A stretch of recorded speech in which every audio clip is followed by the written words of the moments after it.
This is the Man on Second podcast as part of the 5 Reasons Sports Podcast Network. Don't forget to like and subscribe.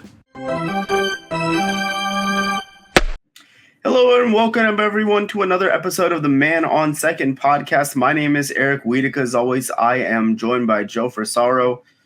And Joe, I gotta say, the deadline is 48 hours away. Are you feeling the buzz yet?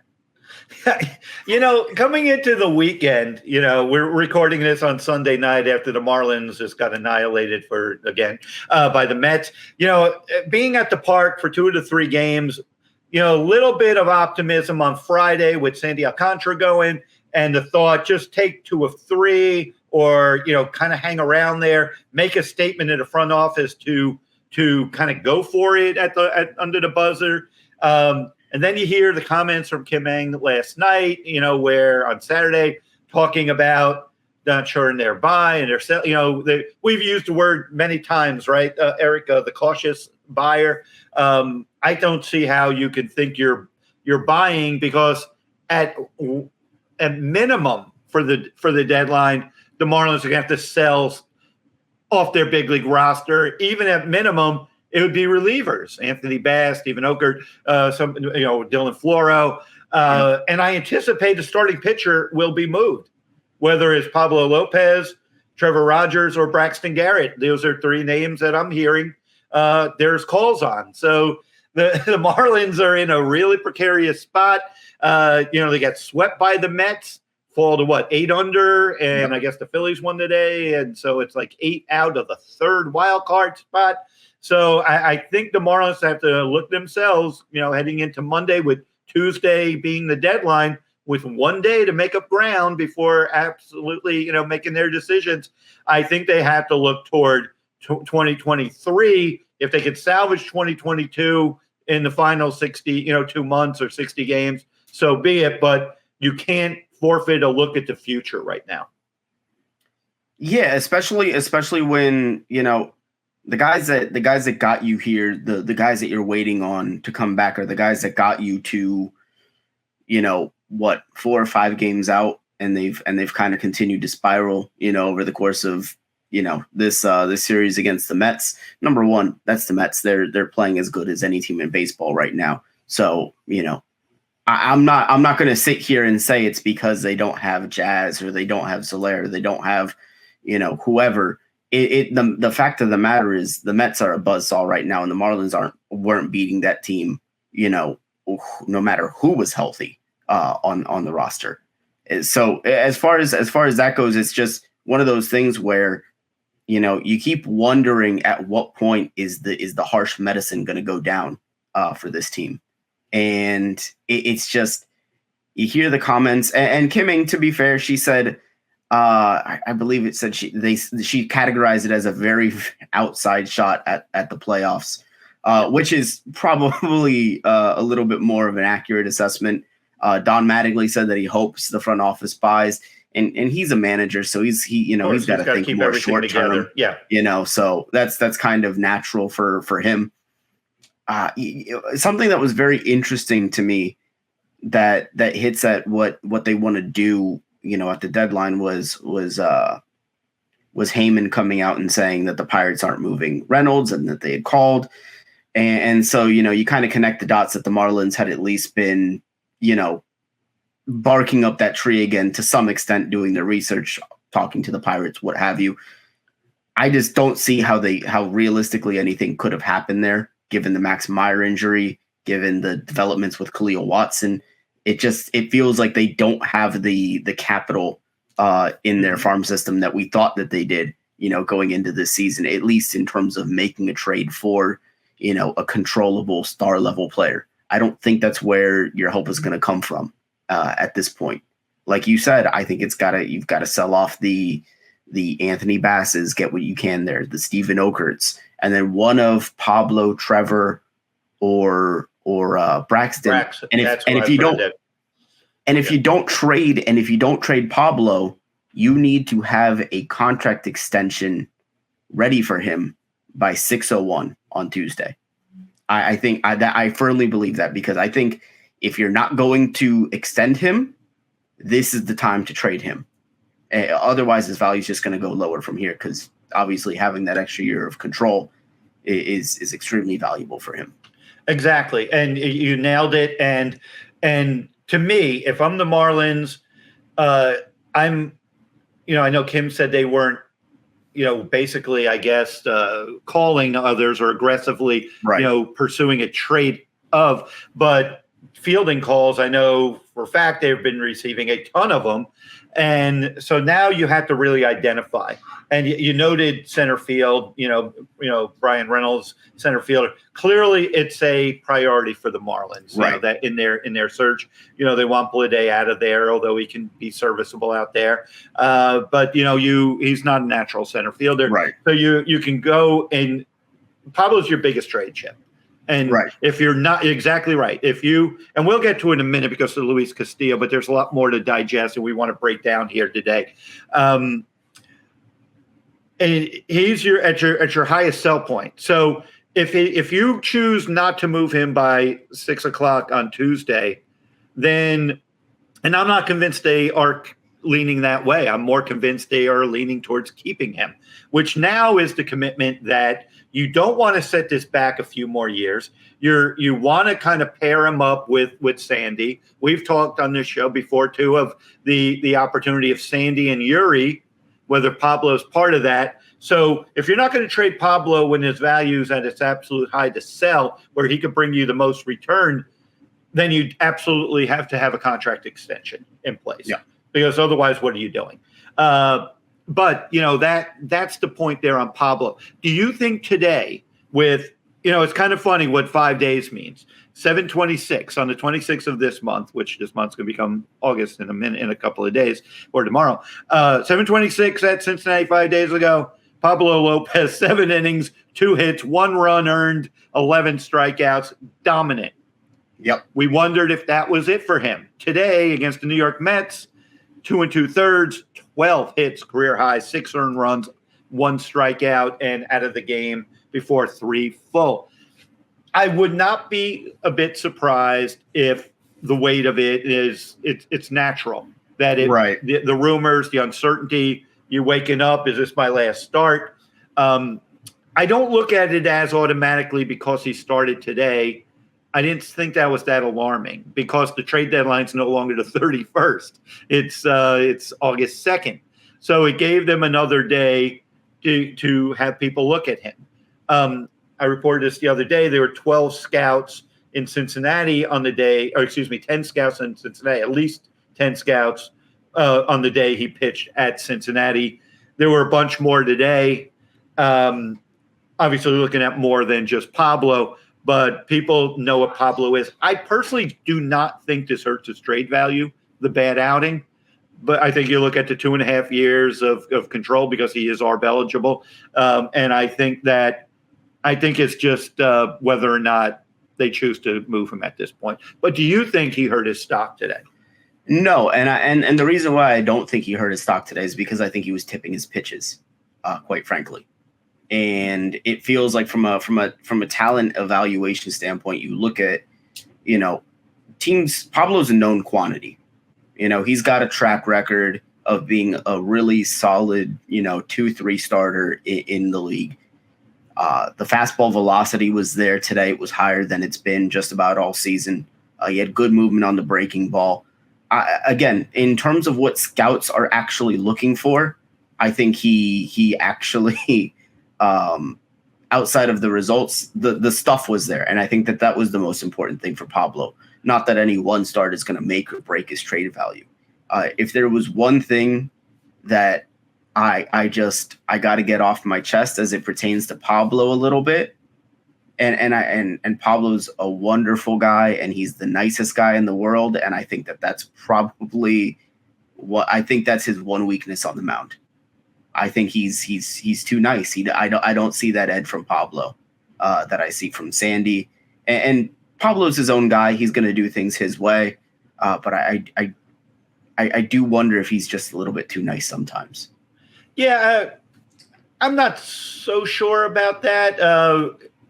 Then we're testing his ultimate competitiveness, right. Because you're going to get to the teams that are if you move him this season, you're moving him into a serious contender, right? And they're going to be looking for an October pitcher, and I think he'll be plenty tough there. I do though think that you make a good point on. I don't know if he's tipping or not, but he is a fastball changeup guy, and obviously you want to get him into, either ambush him early to get him, like if he gets a first pitch strike with a fastball, sets up the changeup a little bit better. That's just basic. That's not all the time, but to get him to try to get him off key before he could get the changeup going.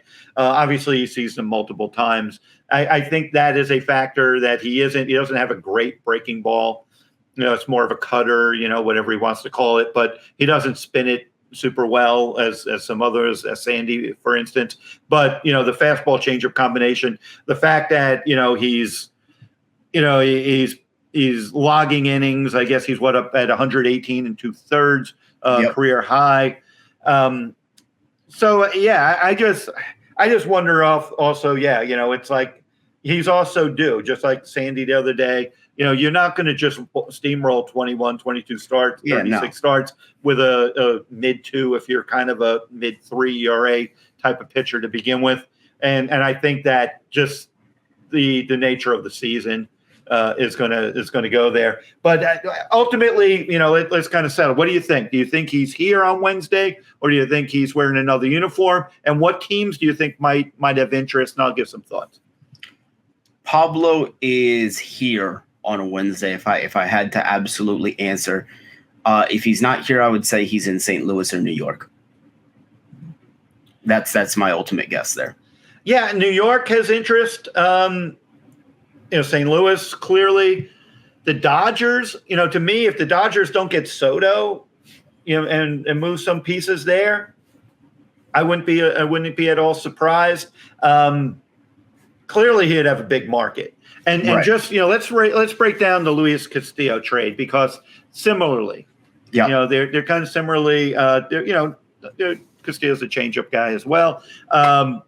He goes to Seattle for a haul. All indications, all people that I respect talk about, and look what that haul was. Nolvi Marte, a shortstop with a ton of power. He's already got 15 homers this year. And where is he? I think is he in high A or double A? I think he's in high A. Marte's in high A. And then Edwin Arroyo, a shortstop at double A. This guy's got big power too. Absolutely. Hitting 316, 19 doubles, 7 triples, 13 home runs already this year. Those are the headliners. Yep. And then you got a couple of pitchers in Levi Stout and Andrew Moore. Moore is one of those guys who big velo, but not a ton of command, but interesting. The Reds did very well for themselves. Absolutely. And it doesn't necessarily mean that all trades are going to look like that. You found Jerry Dipoto in Seattle is known to go for it and make moves. AJ Preller in San Diego is another guy who's done that. I've reached out. I don't anticipate the Padres being in on Pablo because they are looking more at hitting, and I wouldn't be surprised if they get Juan Soto, and we're going to talk about Soto in a little bit. So I'm a little, I think Toronto, I noted that in my prospects podcast. They've been watching him. Tampa Bay, I don't think's in on him. Tampa Bay is looking for relievers. But I just think that teams will get desperate by 6 p.m. that I wouldn't be surprised if the offer comes that just is tempting enough to let the Marlins pull the trigger. But as of right now, I think he's starting in Chicago on Friday, which is 5 days from now. Yeah. That's as of now, but I'm holding out that by noon or 2 o'clock on Wednesday or on Tuesday, when teams are really, when that flurry comes and Montes or whoever comes off the board at that point, or does someone pre-jump it and say, we need that starter. Our rotation isn't good enough. And do we move Pablo? Let me make things a little more interesting for you, Eric, because if I'm the Marlins, the relievers are the most likely to be moved, like we just discussed, because you're not really going to clean up for Anthony Bass. You may get a ball version of Anthony Bass. But what if you attach Bass to Pablo Lopez? Or what if you're thinking of moving Miguel Rojas, that the time is right to move Miggy, and you attach Miggy to Pablo? Because Miggy 1-for-1 he is probably more value to the Marlins than the return you're going to get for him, because you're going to get probably an A or AA ball guy who's a utility projection, Charles LeBlanc, type of prospect in return. You attach him to Pablo Lopez, you make a big trade, you move him to LA or someplace like that, or New York. Does that net you Volpe and who's the other one, the other shortstop? Peraza. Does that, because I think that, does that get you those two guys? Or, I know the Yankees don't want to give her a Volpe, but the Yankees never want to give up anybody. But, if they don't, what if Toronto does? Right. And they're giving you, Moreno, and they're giving you, some other guys. Do you go there? Because I think Toronto could do it. I think Toronto could be a team that steps up, or, my point is, I think the Marlins should package more than just Pablo. Throw people into the mix. Yeah, I mean, you always want to maximize your value, and you want to deal with. Quite frankly, I would rather take the chance on getting 3 or 4 guys from the Yankees or the Dodgers system than dealing all these guys individually and getting one guy from 2 or 3 other team systems, because the Yankees and the Dodgers just continually have a really solid pipeline of prospects. So from that perspective, in terms of maximizing your value for Pablo, I think that that's absolutely the right way to go about it. And I think Miguel Rojas is the perfect name. The Dodgers and the Yankees, could use Miguel Rojas. Obviously, the Yankees with some defensive issues at shortstop, Rojas gives them that defensive presence, and he's going to be in a lineup where he's got almost no pressure to produce, at the plate, which will ultimately be better for him. Same thing in LA. Ultimately it comes down to, do you prefer a package led by Peraza, if you can get him? Obviously, I think the Yankees are the priority there, because I would prefer to get Volpe or Peraza and Austin Wells or what have you, or the Dodgers. You probably could get a player on their 25 on their active roster too. You probably could get a bench player too. That's the other thing to keep in mind for this. You probably get a utility player coming here, off of one of their rosters as well. Yeah.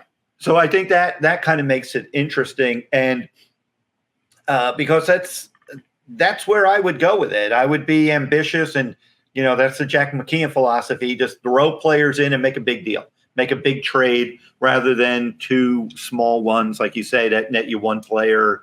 And so I could see something like that. The Yankees may feel pressure if the Yankees are in on Frankie Montas and they missed on Luis Castillo. Their aspirations aren't to get to October; they're to get to November and hold a big trophy at the end.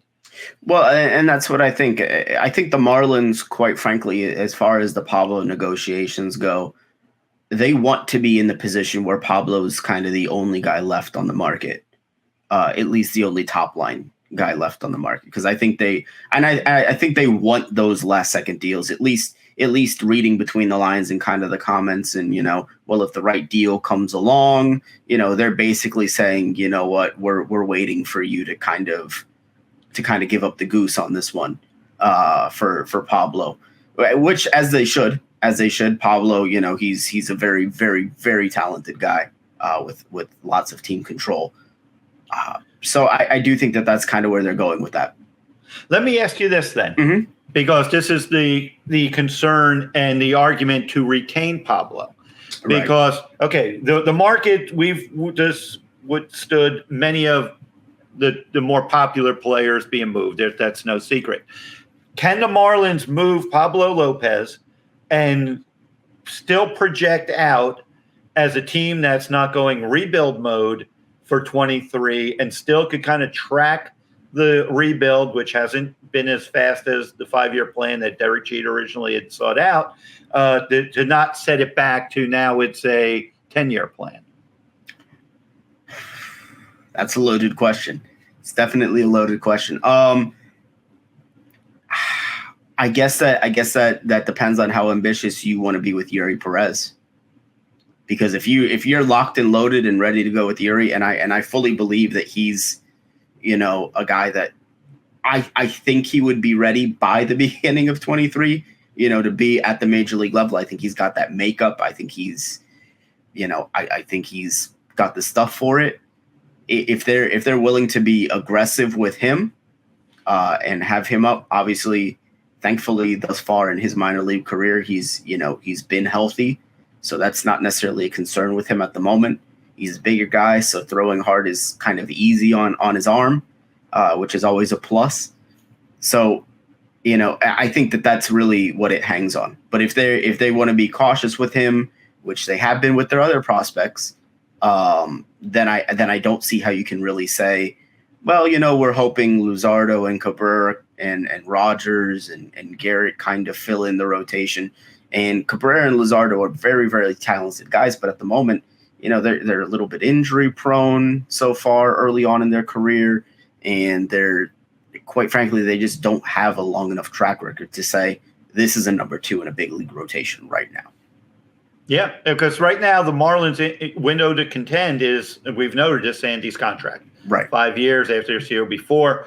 And, that's the argument to not move it backwards, hold Pablo. But like I said, this is a vibe I got from some people I talked to at the park today. I sense whether it's Pablo, Trevor, or Brax, one of those three, I believe, will be moved by 6 o'clock. So you could go that route too, where, right, okay, now the return for Braxton Garrett's not going to be what it is for Luis Castillo, but controllable left-hander who's shown a lot of, resolve. The slider's much better. The fastball is like 93. The pitchability's there. He's more of a back end, type of guy, number 4 or 5, but he might be good enough on the St. Louis Cardinals to net you somebody halfway decent, or the, Houston Astros or somebody like that, Minnesota Twins. Could be interesting. Yeah. Trevor's on the IL, but I don't think he's hurt that bad.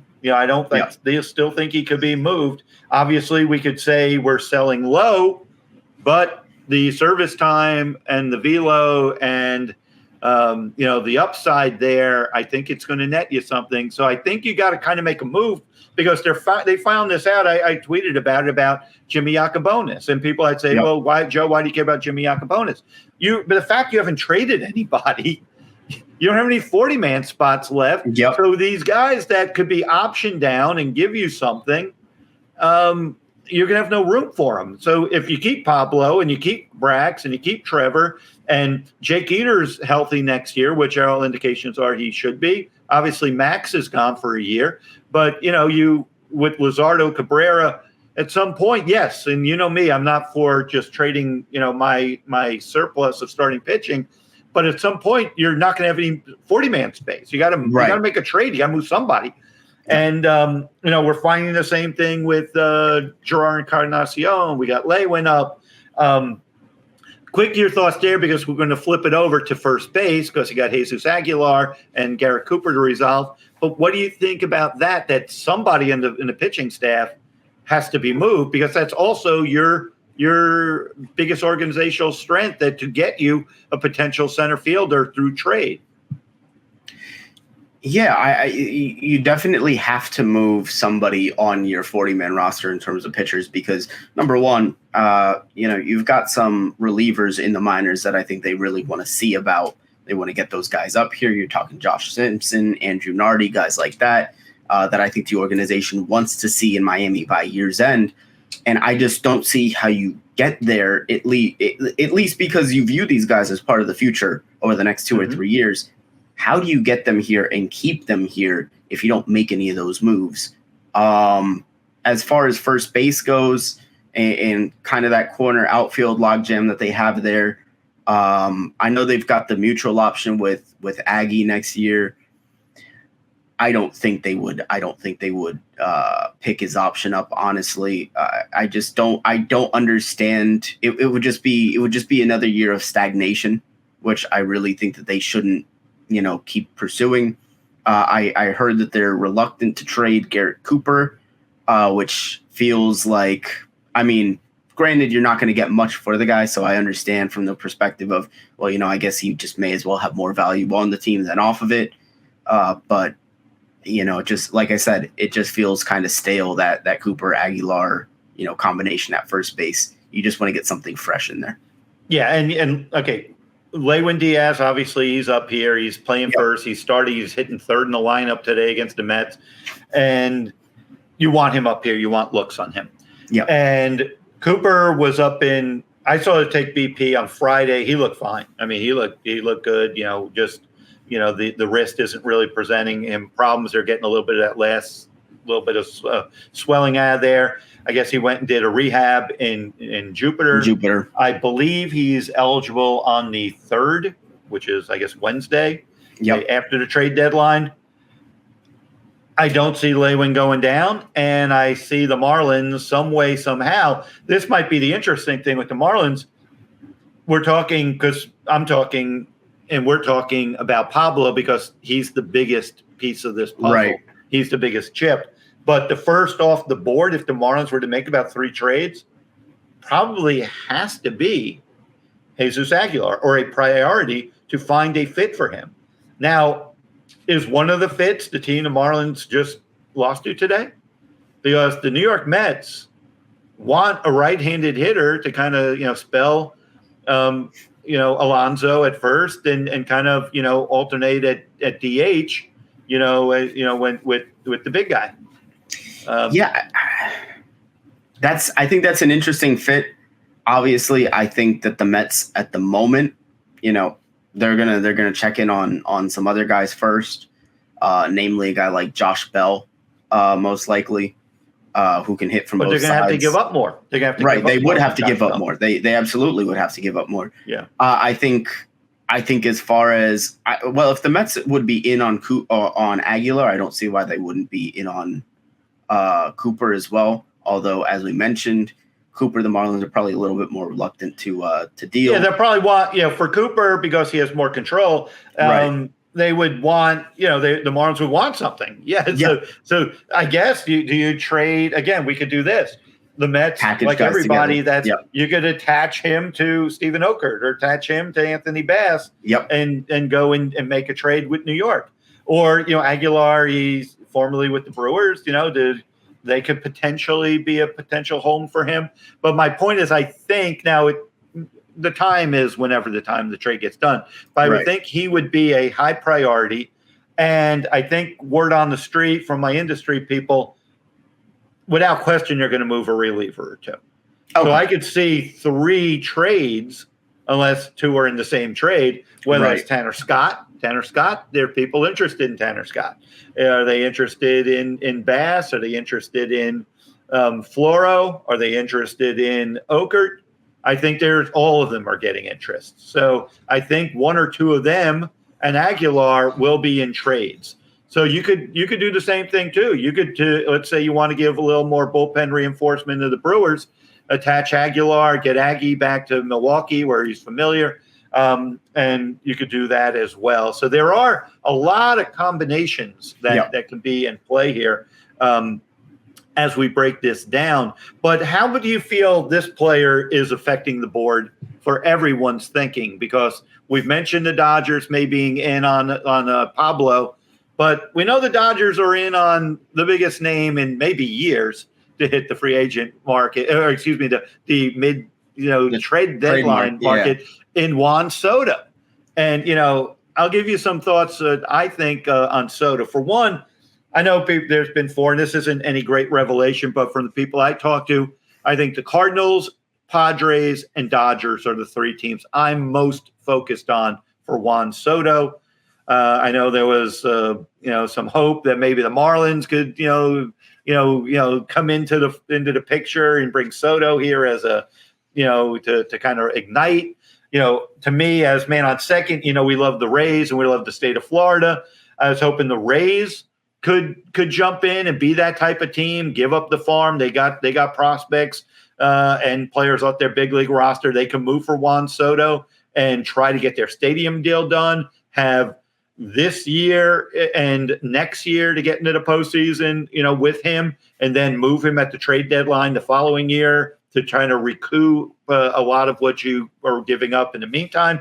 My from what I'm hearing, I doubt that the Rays are in on Juan Soto, which more leads to, the three teams I originally mentioned. St. Louis, interesting because they got two guys that were in the futures game. Jordan Walker, third base prospect. He's a top 10 prospect by most accounts. Mason Wynn, shortstop. They're both at AA, both played in the futures game. San Diego, I think the trade would include C.J. Abrams, which would bring C.J. Abrams into the National League East with the Nats.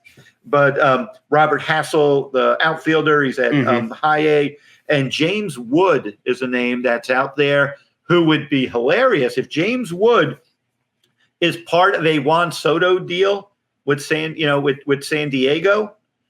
Then James Wood would reunite with Elijah Green, who was the Nationals' first-round pick, 5 overall, before the Marlins pick 6. As we know, here in the state of Florida, both went to IMG, and James Wood, left-hander bat with huge power potential. A lot of swing and miss in his game, but apparently he's looking pretty darn good. And the Padres are doing a real good job developing him. Dodgers, Andy Pages, outfielder, their number one prospect, Diego Cartaya, catcher at high A, third base, second base, first baseman, Miguel Vargas. He's at AAA. Now, if the Dodgers are in on Pablo, one of those guys might be coming to Miami, if the Marlins do business there. But obviously, if you could get a Juan Soto, he's a complete game changer, and he's real interesting. Your thoughts on Soto? Do you think the Nats just keep him and then play this game for out? My indication where I think the tempting offer is going to be there. I think the Nationals will want to, erase this distraction and if get something while everyone's calling on it, because he's one of those guys. He's not just a rental, right? And it's the small market teams can play ball too because they don't have to pay him for 2.5 years. They could do the same thing, keep him and trade him, in 2 years at the deadline. The Texas Rangers might also be in the mix, and the Rangers might be in the mix on anything the Marlins are doing as well, because the Rangers are a very active team and they've been actively scouting the Marlins system as well. If I had number one, I think the first thing that Soto, his overall, the shadow that he's cast on the trade market I think it's kind of been a little bit of a chilling effect. There have been deals that have gone down and fairly sizable ones. Luis Castillo comes to mind. But I do think that, there's a lot of teams kind of waiting for the fallout of Juan Soto to kind of, pursue other things that might be on their ledger. The Dodgers, the Padres, the Cardinals, those teams are probably right now, on hold on everything else for Juan Soto, which naturally they should be. As far as that goes, I think he ends up in St. Louis because I think St. Louis has the best young major leaguer to give them. I think Juan Yepez might be in a Soto deal. And he kind of slots in as the natural, you get Yepez, you get Walker, you get Wynn.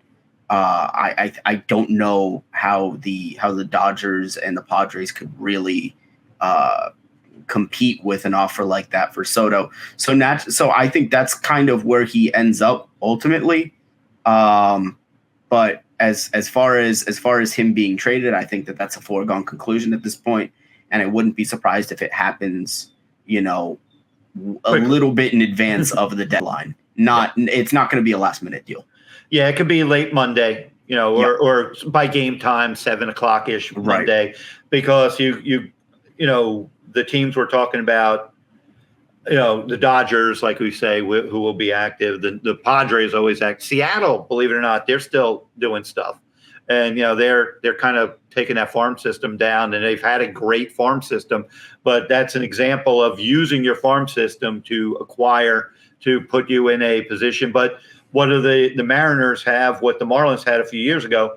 They were like the Marlins hadn't been to the playoffs since 2003. They went to the playoffs, albeit the short season playoffs in 2020. What the Mariners haven't been to the postseason since 2001. So that's the longest postseason drought. And I guess they're just, going for it. And that's why they do the Castillo trade. That's why they might be willing to pull the trigger on one or two more. No, absolutely. I think the Mariners are a very motivated team. Obviously in deals, they're kind of what we hope the Marlins could kind of pull off, because the Mariners kind of fell down a little bit. They started trending the right way in June, July, really on the back of Julio Rodriguez starting to get it together.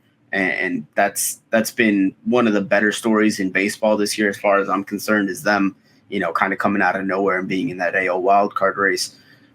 But overall, I do think, we're in for a relatively active deadline. I think it's going to be a huge deadline just because Soto's going to be moved. I don't think Ohtani's going to get moved, no matter how much speculation there is of that. The Angels are going to hold on to their guys. And I don't think anybody's willing to meet that ridiculous asking price. But as far as that goes, I think Montas is going to get moved somewhere. I think Soto's going to get moved somewhere. I've said I think Pablo's staying in Miami. But those teams, whoever doesn't get Montas, is going to be really desperate, especially if New York doesn't get Montas. I would have to see where Montas goes before I might change my mind on if I see Pablo getting dealt based on where he goes. Yeah, no, that's a good call on it. And before we kind of wrap this up, our friends up in the Bay Area in Tampa Bay, they swing a deal getting David Peralta for catcher Christian Acerta, 19-year-old, and he's in A-ball catcher.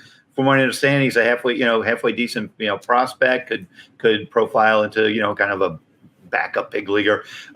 Arizona was looking to move Peralta to clear room for eventually Corbin Carroll, one of the top prospects in baseball, outfielder. They got Jake McCarthy, good-looking left-handed hitting prospect. He gets more time in Arizona. Those are kind of, and the guys, the teams in the standings, Arizona a little bit behind the Marlins. Tampa Bay looking for bats, and Tampa Bay looking for bullpen help. I think Peralta is a good pickup for the Rays. Peralta, in the middle of that Rays lineup, and when Franco gets back, they're even a better team. Yeah, I think the Rays right now are finally, they're in that spot where, and I think Peralta was a really solid addition for them. He's just that kind of perfect mid-season addition where, he's the guy that can go on a tear for a few weeks and provide some power in the middle of that lineup and not necessarily have to carry the offense for the Rays for a week or two, because I don't know, if that's David Peralta, but I do think he can be a really solid fill-in for them until the reinforcements come back, and all of a sudden, then you're talking about a really deep lineup in Tampa Bay. And an interesting to your point, and keep this in mind, Marlin fans and baseball fans in general. When you're a team that thinks you're in it, like the Marlins have been kind of clinging to a lot of hope, but the teams that are really in it are look what the Rays did. They created more depth in a matchup situation. They got a lefty bat. These teams, they're looking for a specific need. They're looking for lefty bat to match up in the playoffs against this type of pitcher. That's what you're down to. You're making your 24th, 25th, 26th roster spots as competitive as possible. So when you get into the postseason, you got an answer for any combination the other team is throwing at you. So hat tip to the Rays to make that trade.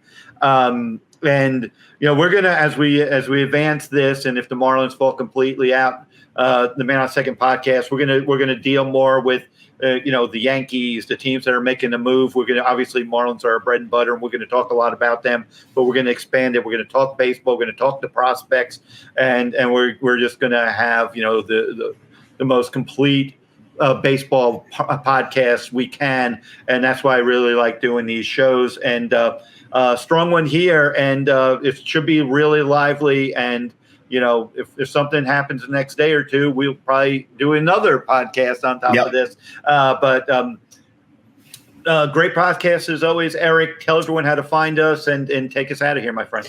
Absolutely. So you can find us on the 5 Reasons Sports YouTube channel. Don't forget to like and subscribe there. It does broaden our reach, makes us easier to find. And you can also follow us on Twitter. That's going to be @ManOnSecond. That's going to be @ManOn2ND. We post clips there regularly, as well as provide commentary on everything going on. So we will see you guys probably in the not too distant future. Chances are we'll have to pull an emergency podcast here for the deadline. So looking forward to that. Once again, great job, Joe. And we will see you guys next time.